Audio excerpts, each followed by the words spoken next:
ការផ្សព្វផ្សាយកាន់តែទូលាយហើយក៏សូមអរគុណដល់បងប្អូនទាំងអស់គ្នាដែលគាំទ្រសេវាកម្មនៃហាងដុកទ័រម៉ូតូ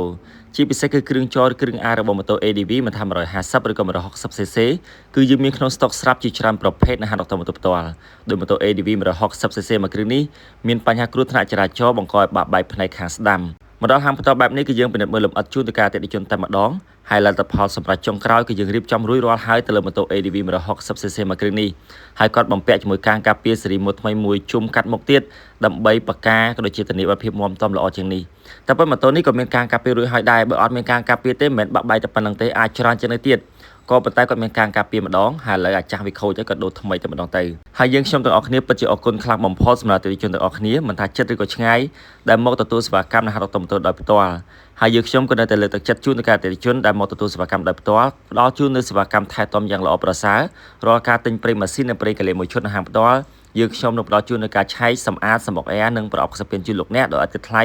រួមជាមួយការប្រឹក្សាលម្អិតទាក់ទងទៅនឹងគ្រឿងបង្គុំម៉ូតូរបស់លោកអ្នកហើយគ្រឿងបន្លាស់ម៉ូតូនៅហាងដុកទ័រម៉ូតូគឺមានក្នុងស្តុកស្រាប់ជាច្រើនប្រភេទងាយស្រួលនិងផ្ដល់ពេលវេលាយ៉ាងលឿនរហ័សទាន់ចិត្តជូនទៅកាន់អតិថិជនទាំងអស់គ្នាសម្រាប់ការកម្មង់ផ្ញើតាមបណ្ដាខេត្តអាចធ្វើការកម្មង់តាមលេខ Telegram ឬក៏ Page ផ្លូវការរបស់ហាងដុកទ័រម៉ូតូផ្ទាល់